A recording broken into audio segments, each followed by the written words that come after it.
তারা তো ডিসেম্বরে নির্বাচন চাচ্ছে না, তারা ডিসেম্বরে তাদের চাঁদাবাজির লাইসেন্স চাচ্ছে। আওয়ামী লীগের স্থানটাই বিএনপি নিছে, আওয়ামী লীগ বিএনপি দুইটাই এক। এই কথা যারা বলতে পারে যদি উনি ঘোষণা না দেয় আমরা ঘোষণা দিয়েই দিব, তারা তো নির্বাচনের দিনও ঘোষণা দিয়ে দিব যে আপনারা আমগরে বিজয় ঘোষণা দিলে দেন, না দিলে আমগোটা আমরা ঘোষণা দিয়ে নেই। তারা তো তাদের যে দলের হাইকমান্ড, তারা তো হাইকমান্ডই মানতেছে না। আপনার ফজলুর রহমান বলে যে তারেক রহমান তাকে ভয় পায়, আগে তার ওয়াইফকে ফোন দিয়ে জিজ্ঞাসা করে যে তার মন মেজাজ কীরকম। তাইলে দলের হাইকমান্ডই তো ঠিক নেই।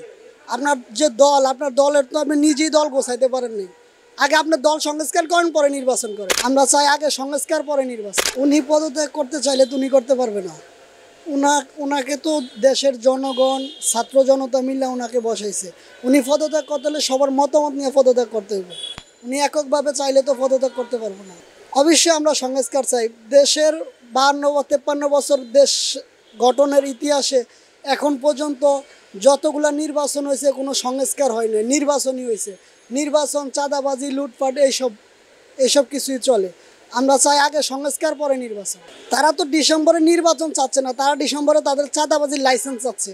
বিএনপি আপনি দেখেন, দেশের পরিস্থিতি দেখেন, যে কোনো জায়গায় দেখেন চাঁদাবাজি হোক, টেন্ডারবাজি, জমি দখল, সব জায়গায় বিএনপি। আওয়ামী লীগের স্থানটাই বিএনপি নিছে, আওয়ামী লীগ বিএনপি দুইটাই এক। আমরা চাচ্ছি আগে সংস্কার তারপরে নির্বাচন। তারা তো তাদের যে দলের হাইকমান্ড, তারা তো হাইকমান্ডই মানতেছে না। আপনার ফজলুর রহমান বলে যে তারেক রহমান তাকে ভয় পায়, আগে তার ওয়াইফকে ফোন দিয়ে জিজ্ঞাসা করে যে তার মন মেজাজ কীরকম।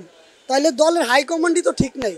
আপনার যে দল, আপনার দলের তো আপনি নিজেই দল গোছাইতে পারেননি। আগে আপনার দল সংস্কার করেন, পরে নির্বাচন করেন। আপনার দলই তো সংস্কার না।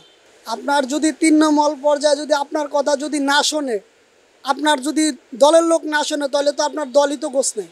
আগে আপনার দল ঠিক করেন, পরে নির্বাচনে চিন্তা করেন। এই কথা যারা বলতে পারে যদি উনি ঘোষণা না দেয় আমরা ঘোষণা দিয়েই দিব, তারা তো নির্বাচনের দিনও ঘোষণা দিয়ে দিব যে আপনারা আমগরে বিজয় ঘোষণা দিলে দেন, না দিলে আমগোটা আমরা ঘোষণা দিয়ে নেই। এটা বলাটাই স্বাভাবিক। এই কথা দ্বারা এটাই বোঝায়। যারা ফ্যাসিবাদ তৈরি করতে চায় তারাই সংস্কার চায় না, তারাই সংস্কার চায় না, তারাই সংবিধান বাতিল চায় না। এই সংবিধানের ভিতরেই ফ্যাসিবাদের, এজন্য তারা এই সংবিধান পরিবর্তন চায় না, তারা সংস্কার চায় না, তারা আগে নির্বাচন চায়। নির্বাচন করলে তো সংস্কার হবে না। সংস্কার না হলে নির্বাচন কীভাবে হবে? এ আগের মতোই থেকে যাবে। আর বাবা, এক দল বললে হবে কেমনে? সব দলে বললে না তো এক, যেমন এক হইয়া ইউনুসকে দান করাইছি, আবার এক হইয়া যদি সবাই বলে যে হ্যাঁ এক দল বলছে আমরাও রাজি আছি, তাহলে তো হয়। এটা আমার এলাকায় দেখি এরকম। এই যে চাঁদাবাজিটা যে এগুলো করে বা সেই এরকম মানুষ করে, কিন্তু এই গায়ে তো লেখা নাই ওটা বিএনপি অথবা জামাত অথবা আওয়ামী লীগ।